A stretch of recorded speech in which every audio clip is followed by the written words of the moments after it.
మన ప్రభుని యేసుక్రీస్తు నామమున అందరికి ప్రైజ్ ది లార్డ్. నేను హెబ్రోను క్యాలెండర్ వాగ్దానము కీర్తన గ్రంథము 34వ అధ్యాయము 1వ వచనము. నేను ఎల్లప్పుడూ యెహోవాను సన్నుతించేదను, నిత్యము ఆయన కీర్తి నా నోట ఉండను. ఈ అధ్యాయము దావీదు గారు రచిస్తూ వచ్చినారు. నేను ఎల్లప్పుడూ యెహోవాను సన్నుతించేదను అంటే దావీదు గారి యొక్క జీవితంలో ఒక టైం అంటూ ఏమీ లేదండి. ఆరాధించడానికి ఒక టైం అంటూ ఏమీ లేదు.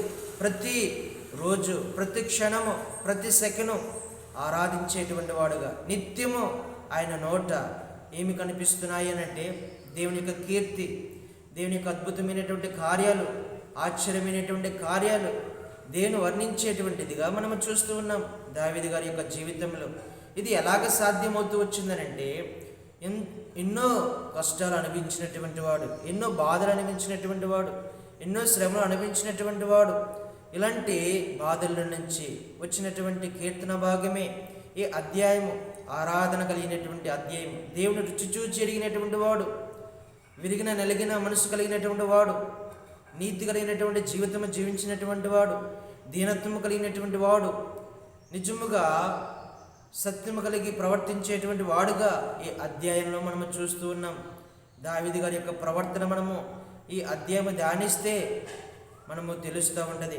కాబట్టి తిమోతికి కూడా ఒక మాట చెబుతూ వచ్చేవాడు, మనకు కష్టాలు వచ్చినప్పుడు, బాధలు వచ్చినప్పుడు, దుఃఖం వచ్చినప్పుడు ఆరాధన చేయాలిరా అని చెప్పేటువంటి వాడు. అనేక మందికి చెబుతూ వచ్చినాడు, ఏదొచ్చినా సరే ఆరాధన చేయండిరా, దేవుని స్తుతించండిరా, దేవుని మహిమపరచండి, దేవుని గణపరచండిరా అని అనేక మందికి ప్రోత్సాహపరిచేటువంటి మాటలు చెప్పగా వింటిని నేను.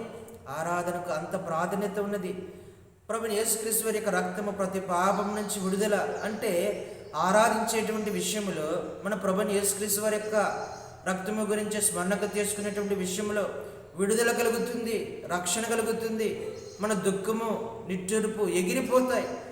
అది ఎరుగుతూ రావాలి. కాబట్టి మనము కూడా నిత్యము ఆరాధించాలి. నా ప్రాణమా, నా ప్రాణమా. మనము దావీదు గారు ఏ విధంగా సంబోధించినాడో మనము కూడా మన ప్రాణాలతో చెప్పేటువంటి వారముగా ఉండాలి, ఆరాధించేటువంటి వారముగా ఉండాలి, స్తుతించేటువంటి వారముగా ఉండాలి, గణపరిచేటువంటి వారముగా ఉండాలి. ఈ అధ్యాయములో మనము అలాగా ఎన్నో భాగాలు చూసుకుని ఉన్నాం. దావీదు గారి యొక్క జీవితము ఎన్నో కష్టాలు గుండా, ఎన్నో శ్రమలు గుండా, ఎన్నో ఉడుదులు గుండా ప్రయాణించినటువంటి వాడు. దీనునత్వము, విరిగిన నలిగిన హృదయము, ప్రతి దాని విషయమై దేవునికి ఇష్టకరంగా జీవించడానికి అలవాటు పడుతూ వచ్చినాడు.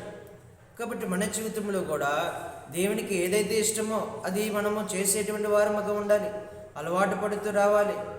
కాబట్టి ప్రతి దాని విషయమై మనము కూడా దేవుని ఆరాధించి స్తుతించేటువంటి వారముగా ఉండాలి. చూడండి, ఇక్కడ 34వ కీర్తనలో 1వ వచనం 2వ వచనంలో, యెహోవాను బట్టి నేను అతిశయించుచున్నాను, దీనులు దానిని విని సంతోషించెదరు.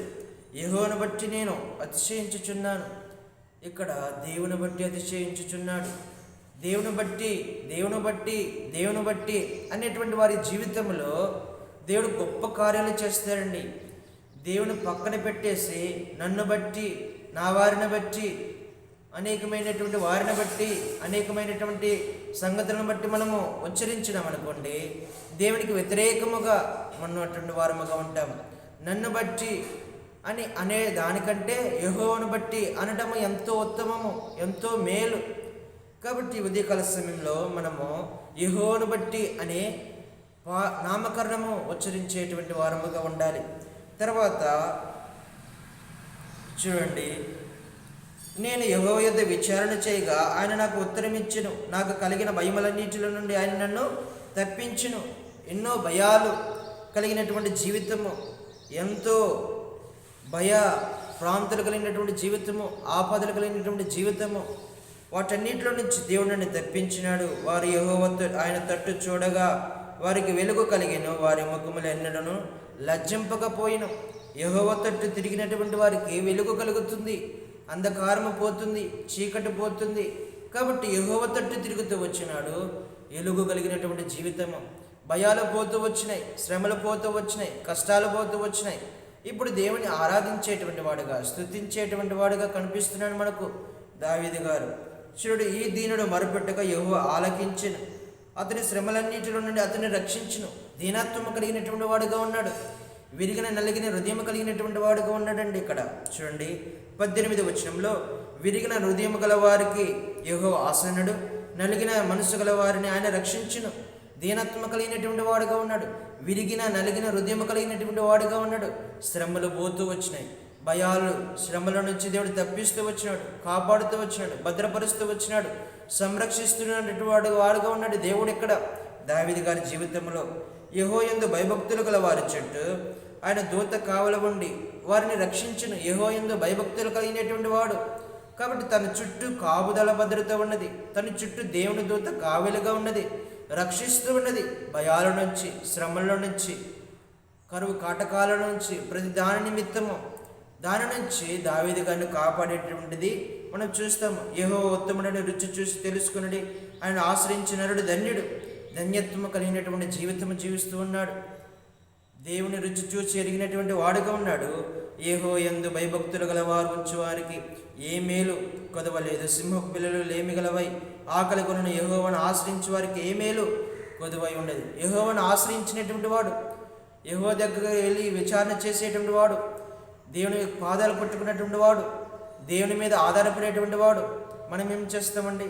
మనుషుల మీద ఆధారపడతాము. మనుషులను నమ్ముకున్నటి కంటే, రాజులను నమ్ముకున్నటి కంటే యెహోవాను ఆశ్రయించడం మేలు. కాబట్టి దావీదు గారు యెహోవాను ఆశ్రయిస్తూ వచ్చినాడు. యెహోవాను మనము కూడా ఏ వచ్చినా సరే యెహోవాను మాత్రమే ఆశ్రయించాలి, దేవుని మాత్రమే ఆశ్రయించాలి, దేవుని మాత్రమే స్తుతించేటువంటి వారముగా ఉండాలి. ఇక్కడ 11వ వచనంలో, పిల్లలారా మీరు వచ్చిన మాట వినడి, యెహోవాయందు భయభక్తులు కలిగి మీకు నేర్పేదను. బ్రతుక గోరువాడు ఎవడైనా ఉన్నాడా? మేలు నందుచు అనేక దినములు బ్రతుకు గోరువాడు ఎవడైనా ఉన్నాడా? చెడ్డ మాటలు పలకకుండా నీ నాలుకను, కపటమైన మాటలు పలకకుండా నీ పెదవులను కాచుకనము. కీడు చేయటమాని మేలు చేయము, సమాధానం ఎదిగి వెంటాడము. యెహోవా దృష్టికి నీతిమంతుల మీద ఉన్నది. కాబట్టి మేలు చేయాలి, అనేకమైనటువంటి మేలులు చేయాలి. చెడ్డ మాటలు పలకకూడదు, కపటమైనటువంటి మాటలు పలకకూడదు, నీ పెదవులను కాచుకోవాలి, కీడు చేయకూడదు అని దేవుని వాక్యము నేర్చుకున్నటువంటి వాడుగా ఉన్నాడు, అది నేర్పుతున్నటువంటి వాడుగా ఉన్నాడు.